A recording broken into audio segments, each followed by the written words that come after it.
All right, the month of July is here. We are 3 weeks from today away from training camp. It is Wednesday, July 5th, as we are back in studio. I am Kevin Bowen. Eddie Garrison rocking his Jonathan Taylor jersey. I know, Eddie, it's a bit of a bummer probably when I texted you and thought, you know what, let's do the Taylor-Pittman contract talks. And then I thought to myself, boy, we've got a lot of info. Let's maybe put those on the back burner for the next podcast, and you're going to be on vacation for the next podcast. I know. I was upset when I read the rundown. It's like, really? So we will certainly get into those discussions next podcast, and I would think several more. We'll have to see how all of that plays out. But yes, 3 weeks from today, we are going to be at Grand Park for training camp. We'll get into the training camp schedule. You know, obviously a lot of Isaiah Rodgers and I guess a little bit of Rashad Berry talk on this podcast as well. We'll get into Twitter questions. And then I think really the rest of July, Eddie, and I know the schedule is going to be a little bit off and on with you out. I'm out in a couple weeks. And then I guess Tuesday the 25th, is that report day? Yep. For camp. You know, typically Chris Bauer talks that day, so maybe we do a podcast right after that. Something like that. But there'll be plenty of content. Our website, 1075thefan.com. We'll start to get more into the, guys with the most to prove. And last year I started the 53 questions going into training camp, and I thought to myself, you know what, it's time to whip that back out and see if I can come up with a new 53 questions for this year. But when you get into this time, Eddie, it's kind of like, wow, it's nearing. 3 weeks is, and tomorrow it'll be less than 3 weeks, and I think the intrigue is obviously there for training camp. And just makes me think of that Lizzo song. It's about damn time. It is about damn time. Very nice. I think Lizzo would appreciate that reference that you just pulled out there. And I'm really looking forward to it because it's something new. It's something different. It's hope. It's intrigue. I know you and I are both big Reds fans. Yes. And obviously the injection of life that franchise has received here over the last month or so is pretty darn impressive. And I think the Pacers are not maybe at Reds level yet, but they have kind of showed some moments this past season of it, and now it's time for the Colts with a little bit more of a modern look to the most important position on that football team, and obviously how all of that plays out will be huge. So how's life for you, man? It's great. Did you have a good July 4th? I did, yeah. Nothing too crazy. We were up in Michigan last week at my Lubbers is the family I'm married into, so my in-laws family reunion every 2 years.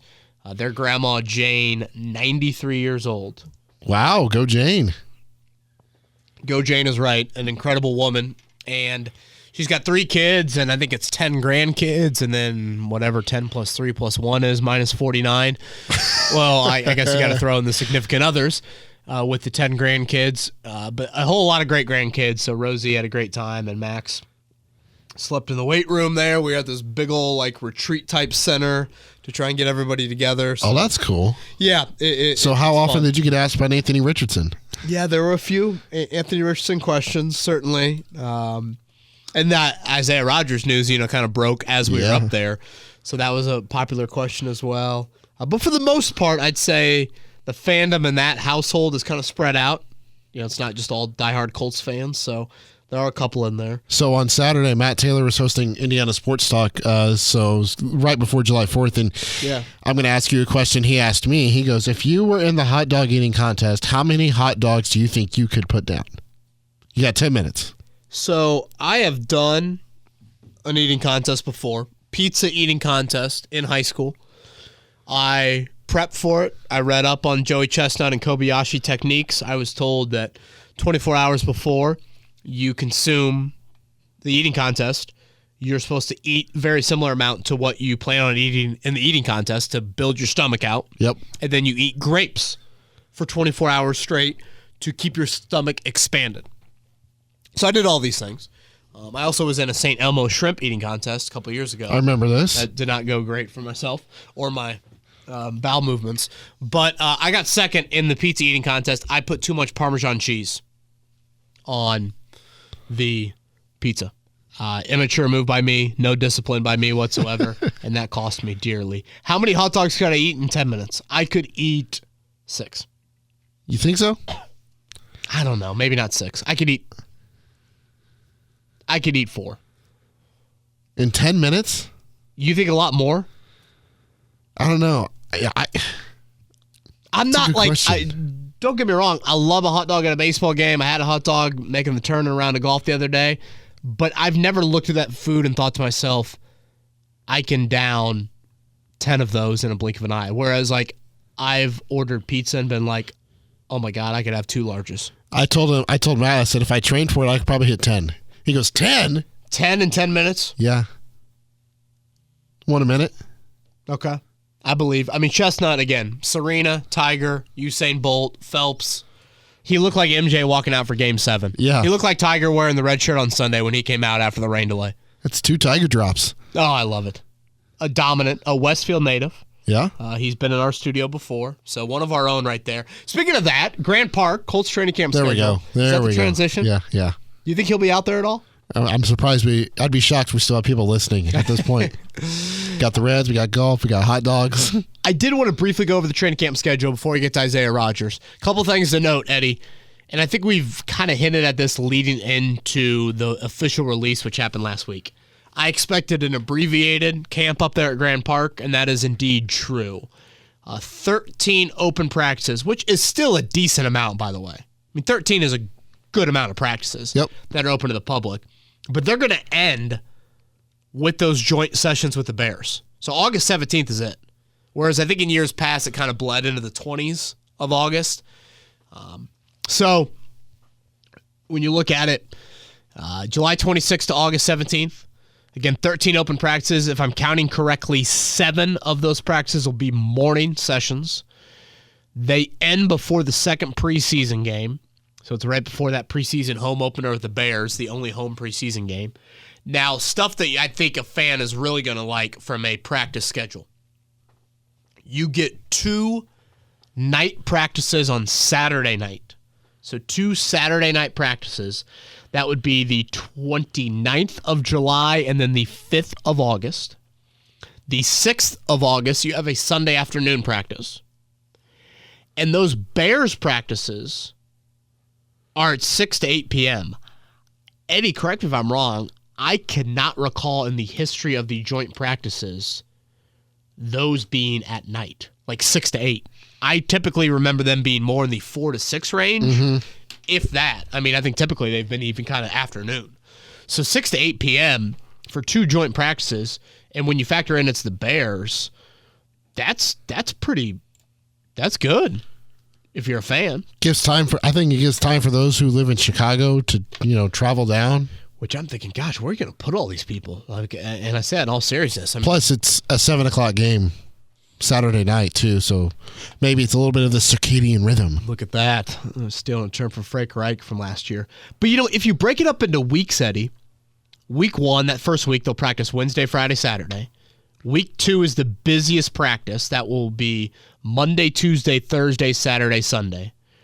So that is July 31st through August 6th. Week 3, they only practice Tuesday and Thursday before they travel to Buffalo on Friday, play Saturday afternoon. And then the final week up there, they have those 2 joint days, the 15th and the 16th and the 17th, which is a Wednesday and a Thursday with the Bears. And again, those are night practices. And then they practice that Tuesday from 9 to 10 a.m. But that's it. I mean, I feel like I'm going to blink and it's going to be gone. Yep. A lot of morning practices. I hope that we'll be out there with our morning show, Kevin and Query. Hope to have a Colts player and or Coach Ballard, etc., on a pretty frequent basis as well. So we'll fill you in when those details become available. But yeah, I think that covers everything. Camp practice schedule. Do you have anything else to add, Eddie, there? Nope. Looks good from my perspective. I mean, nice balance between morning and night, weekend. And I've said this 1,000 times about the Colts and their training camp approach, and I'll say it for 1,001. I miss Terre Haute. I miss Anderson in the sense of, as someone that has grown up in the state of Indiana my entire life, I know how much it means to those sections of the state to have the Colts in your hometown. We had a pop quiz caller on our morning show today from Anderson, and we just chatted briefly about training camp there. I mean, what an unbelievable opportunity to take your NFL franchise, in Terre Haute's case, to Rose-Hulman, a small school, Anderson's case, Anderson University, a small school. It's not like you're going to West Lafayette or Bloomington or South Bend or even Fort Wayne, which is a big city, or Evansville. I mean, you're going to smaller cities in the state of Indiana. You're reaching pockets of the state that typically fans don't get a chance to see. Having said all that, the Colts are still one of the few teams in the state of Indiana that goes away for camp, or in the entire NFL that goes away for camp. For those unfamiliar with the geography of the state of Indiana, they now go to Westfield, to a complex called Grand Park, which is a monstrosity of a complex with 1 million baseball and soccer / lacrosse. Hell, don't they have a basketball field house there as well now? They have the Pacers Athletic Center. It is an incredible state-of-the-art facility, and if you have your kids playing travel baseball, soccer, or softball, you're probably going to stop there at some point in your life. It's a beautiful facility, but let's be honest, it's in the most affluent county in Indianapolis, I would guess, certainly per capita in Hamilton County. So it is in a section where you don't maybe reach, again, other parts of the state where some fans that don't get to see the Colts on a frequent basis do get to see them. I know a lot of people drive in for camp, though. And to your point, Eddie, they make the couple-hour drive down, and they maybe stay for a couple days if they can, because it's free and it's open to the public. And that is unbelievable that the Colts continue to do that, even if the schedule's a little bit shorter this season. So kudos to the Colts for continuing to go off-site for camp. I believe this is year 5 of a 10-year contract, so we still should see this for several more years, and this is not the norm in the NFL. So awesome on all accounts. I love training camp. I can't wait. The part of it that I miss about Anderson is that you're all the fans waiting in line to get in, and you see the players go by on the golf carts. Yeah, sure. That's the part I miss the most, of them like interacting with the fans as they go towards the practice field. And now fans don't get that same interaction because they come from the building back behind the woods. They come from kind of the on-campus closed-off area. I do think the access you get just from a viewing standpoint is tremendous. Yes. You're closer to the action there than you are to a high school football game. Correct. I mean, the stands are very close to the field. There's 2 fields. Matt Taylor will keep you abreast each morning on what field will be used more than the other on that specific day. They typically alternate fields to keep everything as close to in tip-top shape as possible there. And they typically sign autographs after practice. And players engage, I think, with fans a lot. I mean, hell, if you yell loud enough, some guy will turn around and say hi to you and whatnot. So we'll have Shaq, you suck. Well, yeah. I don't know if I've heard that one, but there's some Shaquille Leonard combos will be interesting. But we'll have tons and tons of coverage from Westfield, and looking forward to it. Like you said earlier in the podcast, the big news regarding the Colts, the Isaiah Rodgers suspension has officially been released, suspended indefinitely, and then upon that suspension, Chris Ballard and company released him. I don't think I was shocked at all, Eddie, by the length of the contract, and then the Colts cutting him, 30 minutes, an hour after the NFL released that certainly within an hour. That discipline. You can't preach culture and act like when a player messes with the integrity of the game, that guy deserves to stay here. Yeah. You can't do it. I would say when I saw the news, and now we are about a month into this story? Yes. I'm starting to write a little bit more about the cornerback group, and I've done a depth chart article, and I've started to look at, oh boy, this is how guys kind of moved up and down what in my mind was the depth chart in the spring, and this is how I kind of view them entering training camp. It's just a reminder, Eddie, of how stupid the decision was and how horrific the timing is for Isaiah Rodgers. I mean, we're talking year 4 for a day 3 draft pick, which is, that's the make or break year. When you talk about a day 3 pick, you talk about a guy from UMass.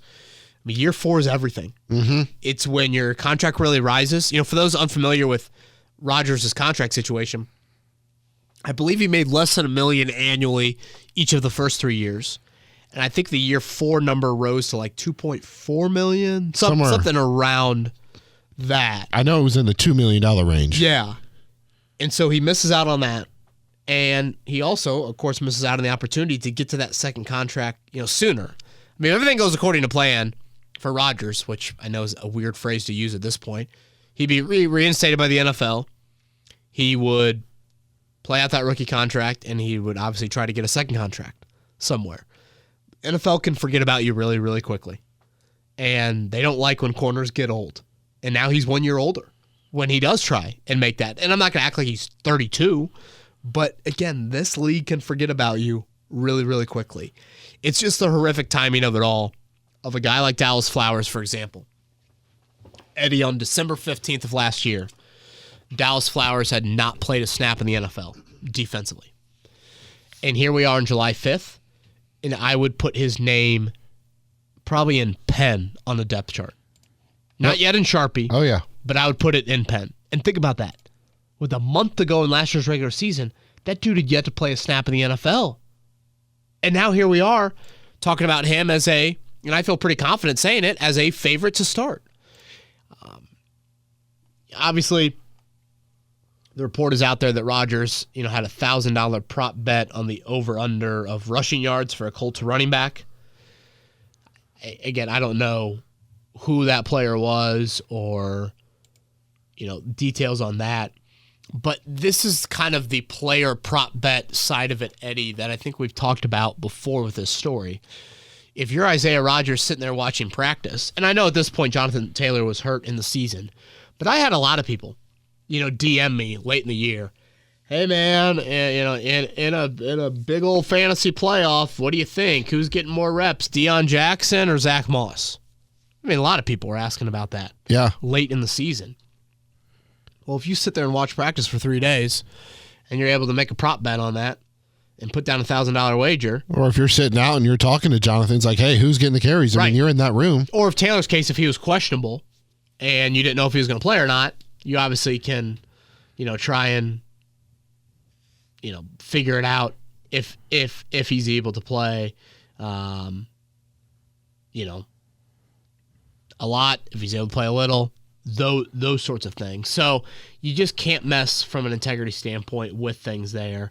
Zach Moss, if I'm not mistaken, I think he went over 100 yards in the season finale against the Texans there. So the other question I probably got asked a lot when this news broke last week is the headline is out there now of 2 Colts players suspended for a year. Yeah. And 1 cut. I think it's... Who is Rashad Berry? That. Isaiah Rodgers is under the umbrella of Chris Bauer draft pick, obviously. Rashad Berry, I don't know if I really label him as a Colt. This is my assumption, Eddie, but I'm guessing the acts Rashad Berry did to be suspended in the NFL, I assume those occurred before he became a Colt. He joined the team in the first week of January.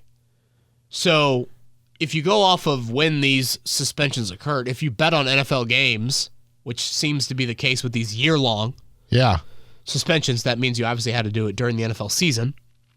Well, Berry was only a Colt for a week. So I assume this occurred when he was not with the team, if you follow me there. Yeah. Basically what I'm getting at is the act could have happened when he was a Jag. I think he was with the Jags. And now he's becomes a member of the Colts. And it's oh, yeah, about that. You committed this crime before you took a job here, but we still have to punish you for that crime. That's kind of what I'm getting at here. I don't think this is a locker room wide problem for the Colts. I don't think that Chris Bauer has a bunch of bad character individuals in that room.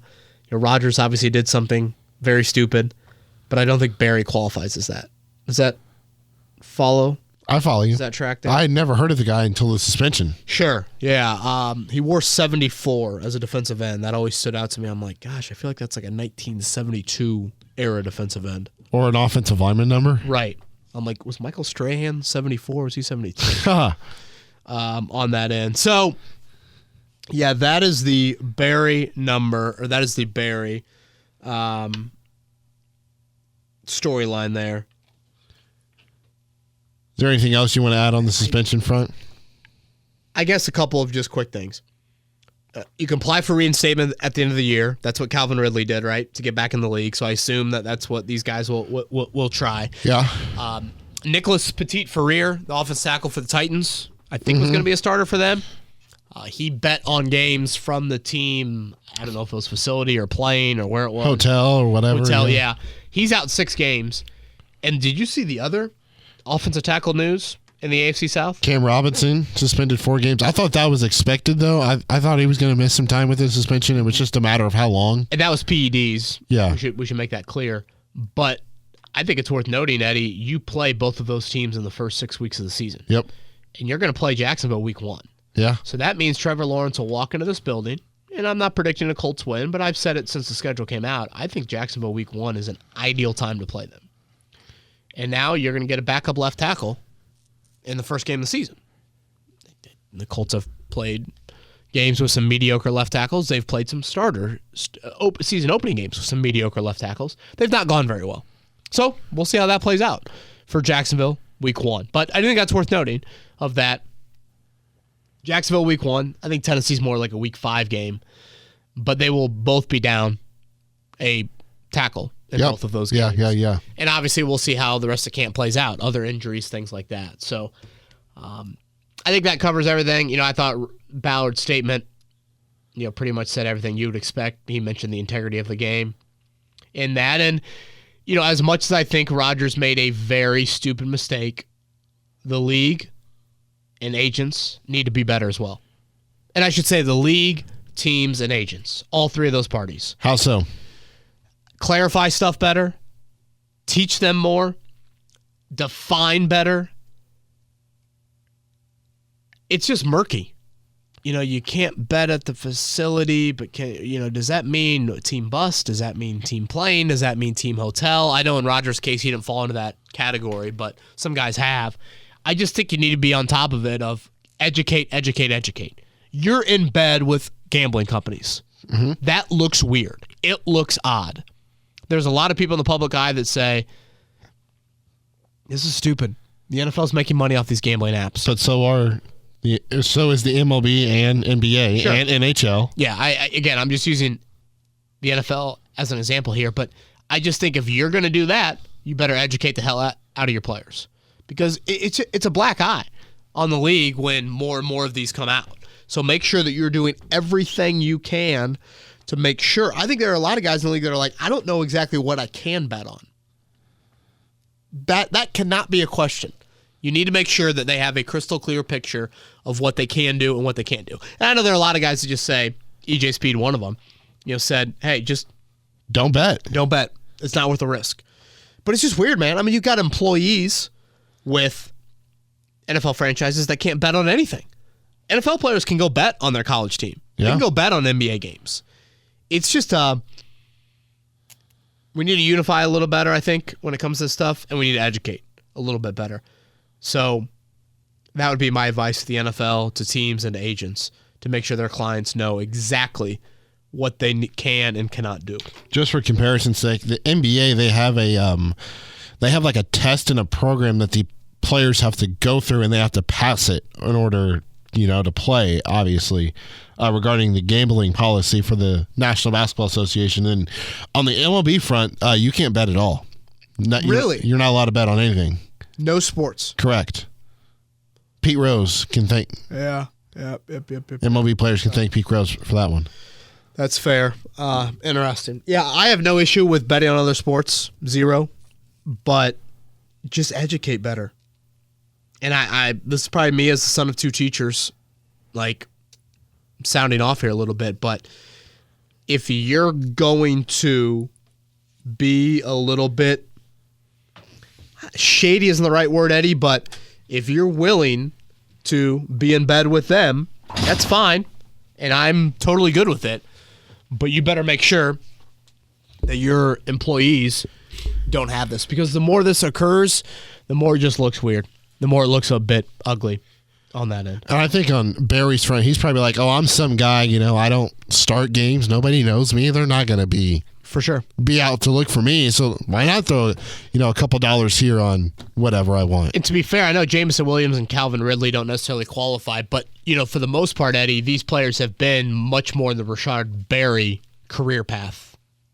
I mean, Isaiah Rodgers might even be on the high end of, players that have been caught. Yeah. Doing this. And obviously you have a geolocation. I was in the state of Michigan this past weekend, and if I wanted to gamble, which I might have.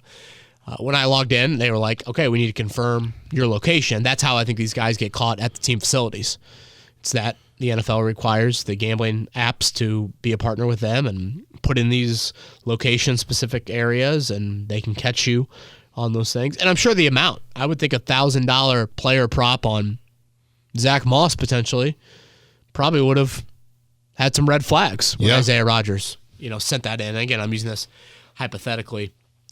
So, yeah, I think that covers everything. Rodgers front, if I were going to write out a cornerback depth chart right now, it would be Dallas Flowers, it would be Kenny Moore, and the third corner would probably be, man. I mean, Juju Brents, you would think, has a great chance in camp, but, Tony Brown and Darrell Baker Jr. were probably the other two I'd throw in there of guys I saw most frequently during the spring. But Darius Rush and Juju Brents are going to have unbelievable chances during camp. Ready for Twitter questions now? I'm ready. Tim is up first.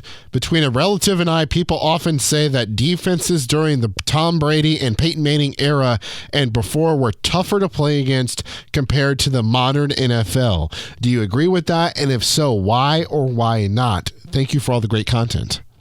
I appreciate that, Tim. Thank you for reading. I would say, the rules allowed for it. How much of the NBA rules changed since the Pacers and Pistons played playoff series were the first one to 71? Yeah.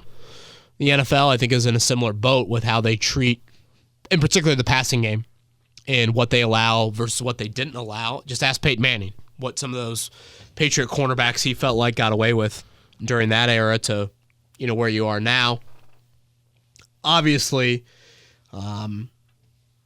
it helps from a Colts era standpoint when you have a Hall of Fame pass rushing duo, and then Bob Sanders when healthy. Come down and lay the wood. Right? I mean, when you think about it, and I've heard Robert Mathis say this before, I've heard Reggie Wayne say this before. I mean, so many people with those Colts era. When you think about that 2006 run, Eddie, to the Super Bowl, you ask any player that played in that era for the Colts, they would call that like their third or fourth best team. Mm-hmm. So, I mean, that is just kind of wild to think of. It's not even viewed in the light of like 07, 09, 05. People are like, those teams were infinitely better than that. But your defense got hot. You held Baltimore to 15 points. You played a great half against New England. You shut down Larry Johnson. Mother Nature probably helped you out a little bit, but the Bears obviously didn't do much to you in the Super Bowl. Thanks, Rex Grossman. Yes, thank you for that. And it kind of gets back to the... And Marlon Jackson. Yes. Thank you, Marlon, for that. It gets back to the analogy I've used before, Eddie, of just darts at the dartboard. If you're able to do that, make annual runs, you got a chance. Yeah. And that's what you're seeing there. Yep. I would agree with this question, too. I mean, you could hit guys a lot harder than you can now. And look at body types, Eddie. What do you want in a linebacker now? What do you want in a safety? Yeah. Totally different body types. Yeah. From what you wanted back then. Colton is up next. He says the Colts go 4-13, are in position for Drake May and or Caleb Williams in the draft. A 17-game stats for Anthony Richardson were 3,300 yards passing, 19 passing touchdowns, 650 yards rushing, 9 rushing touchdowns, a completion percentage of 57% with 17 interceptions. Are you picking one of those two quarterbacks or drafting a supporting cast for Anthony Richardson? Boy, man, I'm not going to lie. When I first saw this question, I thought to myself, I am dreading a potential debate of should the Colts draft a quarterback in 2024. Can you imagine? Like, how bad would that have to be? That'd be really bad. Those numbers look pretty good to me, honestly. Right? I mean, 3,300 passing yards. I'd like a completion percentage of 57. Okay, fine. 19 passing TDs, 17 picks. I mean, that's not great. But 3,300 would have put him literally in the top half of the NFL last year. Yeah, I don't. Those look fine, but I mean, look at Kenny Pickett last year. He had 2,400 passing yards and how many starts? 7 touchdowns, 9 interceptions, and 13 starts. So yeah, you got to probably build that out a little bit more. But yeah, that's a 4-year starter in college. And then you had Justin Fields. I mean, he started 15 games, 2,200, 17 touchdowns, 7 interceptions. Yeah, I don't think that the numbers to me would indicate, yes, Richardson is 100% would be the guy in 2024. But it is just wild to think of that potential debate you would have to have. I don't think there would be any debate. Like, if you see him put up 3,300 yards and 19 passing touchdowns with the supporting cast he's got right now. Yeah, I guess let me clarify. No debate with these numbers necessarily, but just in general. If he fell into the number 1 pick, and all of a sudden Caleb Williams even looked like more of a can't-miss prospect. And what could you trade Richardson for? And, all of those. I mean, it is wild to even ponder. It makes me want to cry even thinking about having to have that sort of debates. By the way, did you see who took home the Manning Passing Academy award for best quarterback there a few weeks back? Can I get a hint? Because I did not. Some ties here locally. Interesting. So, the Manning Passing Academy takes pretty much the best college quarterbacks each year. Austin P, I believe, is the university that they go to each year. And, yes, ties locally, particularly to Bloomington. Oh, really? I was going to guess Sam Hartman. I wish. Who? Michael Penix Jr. Not surprising. Is he the 3rd quarterback taken next year? I would say so. I mean, the dude can spin it. Yeah, he certainly can spin it. But yeah, I found that interesting. Why Bother Pod wants to know, or first, he wants to paint a picture in his own mind about Anthony Richardson and how he affects the Colts. How much changes this season if everything were the same between coaches, roster, everything? But magically, we have Jacob Eason as a rookie again instead of Anthony Richardson. Oh, jeez. Wow. I need a lot of beer now for the last 2 questions. What would be the talk? Eason is raw but has a cannon. Would he sit behind Gardner Minshew? What would be the expectations, storylines, etc. for this new season? Thanks, love the pod, and haven't missed one since the 2019 Jacoby Brissett season. Well, thank you for that. I appreciate. Gosh, we're going on almost 5 years now with this sort of relationship. I guess there'd be intrigue, Eddie, because it's a young quarterback potentially starting. But the only thing that I can compare to Jacob Eason and Anthony Richardson is the lack of experience. What number pick was Eason? 122? Something like that? Wherever it was in round 4? That's different than 4 overall. I also think Richardson brings a component, Eddie, to the NFL right away that should rank right up there with any in the NFL. Oh, yeah. And that's as a leg threat. A lot of questions around that, but Eason wasn't bringing that. I also think we'll see how it plays out, but I think you had more questions about Eason as a processor than you do Richardson. Oh, yeah. Now, I would agree there. You certainly have more questions with Richardson's accuracy. Both inexperienced. Right. That, to me, is the only similarity. Really the only one. And big arms. Yeah, because big arms, yep. That would qualify as well. But it's just, there's intrigue, but there's not the creative player with Richardson. And, Eason started that final season at Washington. There were definitely some moments. I mean, the BYU game looked incredible. I think there maybe were a few more off-the-field questions with Eason. I don't think, and I've said this before about quarterback. Quarterback falls into a different category.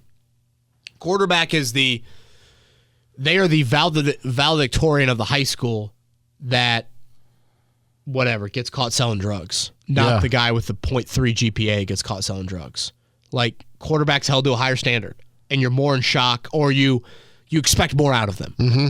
And in Eason's case, I just don't think he met the high level of leadership, mindset, crave it.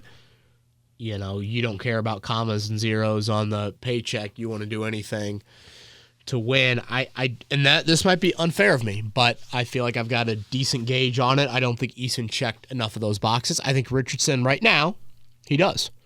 He has that desire and that will and that burn. So yeah, I think that covers everything. You know who Jacob Eason's best friend is? Who's that? He's a Colt legend and former Notre Dame Fighting Irish football player. Whoa. Isaac Rochelle? Yep. What gave it away? The Colts legend? Yes, Colts legend, and then when you threw in Notre Dame, and I was trying to think of who Eason enjoyed hanging out with, but yeah. Rochelle was not here long, right? Just 1 year? Just 1 year. But congrats to him and his wife. Just announced a pregnancy about a month or 2 ago, yeah. Here you go. 2 questions left. Drew, recent clickbait has the Colts as suitors as a trade partner with Washington for Chase Young. I'm glad this came up in the podcast because that's something I meant to talk about. Is he worth it, and what would you give up for him? Boy, Eddie, my initial thought is this. I'm not sure you're in a position to take that risk. Correct. Just where he's at medically. I don't know. Is there an Ohio State curse to Colts players as well? Obviously, I love the position he plays. I like him as a player. But it almost seems like, and I might not say this in January, but it almost seems like right now, Eddie, at left tackle and a defensive end, you've got to sit there and say, all right, Kwity Paye, Bernard Ryman, here you freaking go. Yep. You've got the golden opportunity right now. And if Kwity Paye makes a third-year jump that I think he feels like he's going to make, and we'll see if health cooperates, I think health and just a little bit more pop, I'd like to see just a little bit more from him. Then in Ryman's case, just kind of that year 2 of, boom, can he look like the guy that kind of was pointing in the right direction at the end of last season? Gosh, all of a sudden, man, left tackle and defensive end, you feel so good about. But there is still a part of me that wants to look at the draft picks moving forward and say, those need to be direct support for Richardson. And I just don't, trust me, pass rush is huge, but I don't think you can take the medical, and maybe I'm going to be dead wrong on this, but I'm not willing to bet on the medicals. / you'd have to pay him, obviously, very soon. Was he a 2020 draft selection? Yes, because he was in the Joe Burrow draft. That sounds right. Was that the COVID draft? Yeah. That sounds right. I probably am just holding off on it. I just feel like you still got to think about draft. Wait, him and Kwity Paye were both in the same draft? Kwity Paye was 21, right? Was he? Pretty sure, yeah. This is year 3 for Paye. Yeah, 21, 22, and this is now 2023. Yeah. Yeah. Okay. Yeah, because I was just trying to think of the 5th-year option decision. Yeah, with Kwity coming up. So, yeah, this would be year 3. Yeah. Yep. Kind of a pseudo-contract year for Kwity. Yeah, you have to remember, too, with Kwity, before he got stepped on in that Denver game, he was on pace for 12 sacks. Yeah. Would you do the Chase Young thing or no? Probably not.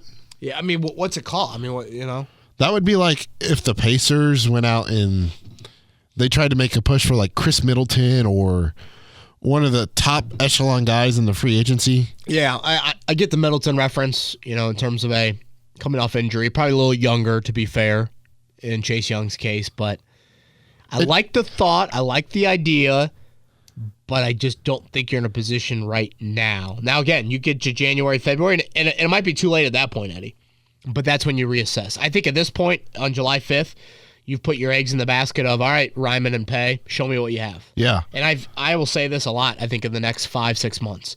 We will endlessly talk about Anthony Richardson, and rightfully so.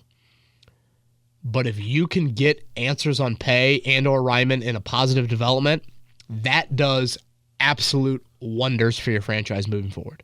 Oh, yeah. Now, all of a sudden, it's, wait, is that Tarek Glenn for Peyton? Is that Dwight Freeney for Peyton? And I know it's a little too high of a pedestal to act like those guys could reach. But, let's just go a notch below. Is it a Costanzo and a Justin Houston, like Colt Justin Houston for 6 to 8 years? Eric Walden? Yeah, Eric Walden was the other name that kind of popped in my head. Is it that? If it's that, you still have something. You would like a little more, but you got something that you can work with. Yeah, Al-Quadin Muhammad for some reason popped into my head too, and I was like, no. Let's go a tad higher than that. Yeah, I know. Yeah, for sure. Last question comes from Brian. With Ballard extending non-premium positions early, he has put himself in this situation with Jonathan Taylor. Ballard has backed himself into a dilemma. The best thing the Jags did with Trevor Lawrence is give him weapons while he was on his rookie contract. If you overpay a left guard, an often injured linebacker, and a running back, can you afford to pay an impact player, also known as a wide receiver or tight end, in free agency? Yeah, it's I agree with a lot of this. When you're Chris Ballard and you have this plan, when you first construct the plan, you have to think about this point of the plan, like Taylor, end of rookie deal. What are you going to do? And if you're willing to draft him in the second round, that means you have to be willing to pay him. Like, Eddie, I'm of the belief that you don't draft dudes in round 2 and say, see after 4 years. If you're going to draft guys in the second round, you obviously want them to be pillars for your franchise for 6, 8, 10 years. That is the hope. That is the goal there. So it all goes back to the plan for me. The finances of it will get a little bit more difficult, but at the same point, Brian, and this kind of goes, and I'll make a Pacers analogy here. So much was made about the Bruce Brown contract the Pacers just handed him. And Bruce Brown is now making the most money of any Pacer player. Yeah. You know why he's making the most money of any Pacer player? Because the Pacers have absolutely stunk at finding and drafting young talent over the last handful of years. Absolutely stunk. Aaron Holiday never sniffed a second contract. TJ Leaf never sniffed a second contract. Some could argue he never should have sniffed a first contract. Goga Batadze, Chris Duarte, all of them. Ben Mathurin will be the first, hopefully, second contract by a draft pick that Kevin Pritchard has made. Right.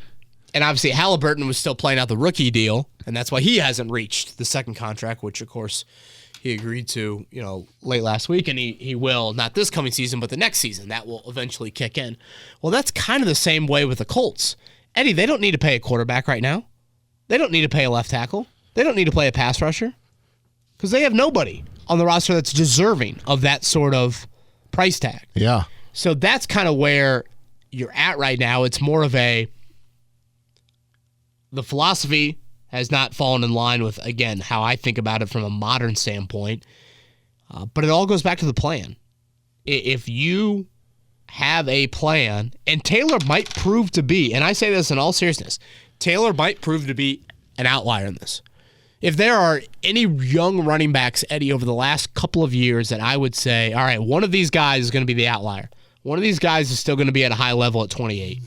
To me, Taylor could be that. Because he's always been so freaking cognizant of his body, and he hasn't had any major injuries. Now, the counter to that would be Wisconsin ran him into the ground in 3 years. That wear and tear is eventually going to show up. Yeah. And some might argue it is showing up. Again, I don't think we're there just yet, but that is kind of a fair point to make on that. I hope I'm answering that right. Again, the Colts right now, they have money to spend. That is no issue. But eventually, that will run out when you are starting to pay some other positions. And, in a Michael Pittman's case and a Jonathan Taylor's case, you could be paying them, maybe as early as the end of this month, depending on how everything shakes out. A guy I was just looking at, just because I was curious, Melvin Gordon, he just turned 30, but he never put up Jonathan Taylor-like numbers. Sure, he was good during the Chargers, but he didn't put up huge numbers. I kind of want to voice my opinion on Jonathan Taylor because yes. I will miss next week's pod. Feel free.